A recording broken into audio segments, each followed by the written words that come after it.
So the next story is an encounter. And again, it's a story about young boys. The story is about these boys who find out about the Wild West, and they enjoy reading stories on it and playing games inspired by it. For example, they have mock Indian battles.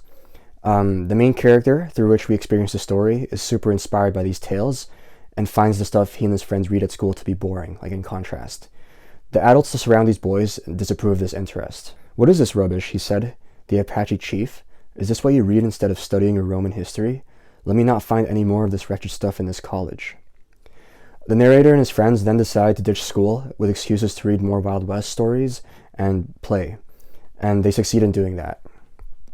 School and home seem to recede from us, and their influences upon us seem to wane. As they're playing, though, the strange man approaches them. He came along by the bank slowly. He walked with one hand upon his hip, and in the other hand he held a stick with which he tapped the turf lightly. He was shabbily dressed in a suit of greenish black and wore what we used to call a jerry hat, with a high crown.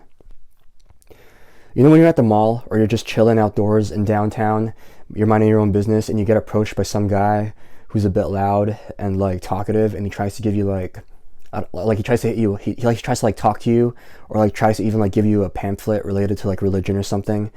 That's like the vibe I got from this guy. He's just somebody who comes off like out of touch, a bit unhinged, and is quick to ramble on with like unsolicited, controversial opinions. And these boys, they play it cool until they find like a polite way to exit the conversation. The boy, the main character, he was also concerned with coming off unintelligent because this man was an adult. And it's probably because the boy wants to be viewed as an adult by other adults. And he wants to be viewed as mature. And it doesn't matter who. He said he had all Sir Walter Scott's works and all Lord Lytton's works. Of course, he said, there was some of Lord Lytton's works which boys couldn't read.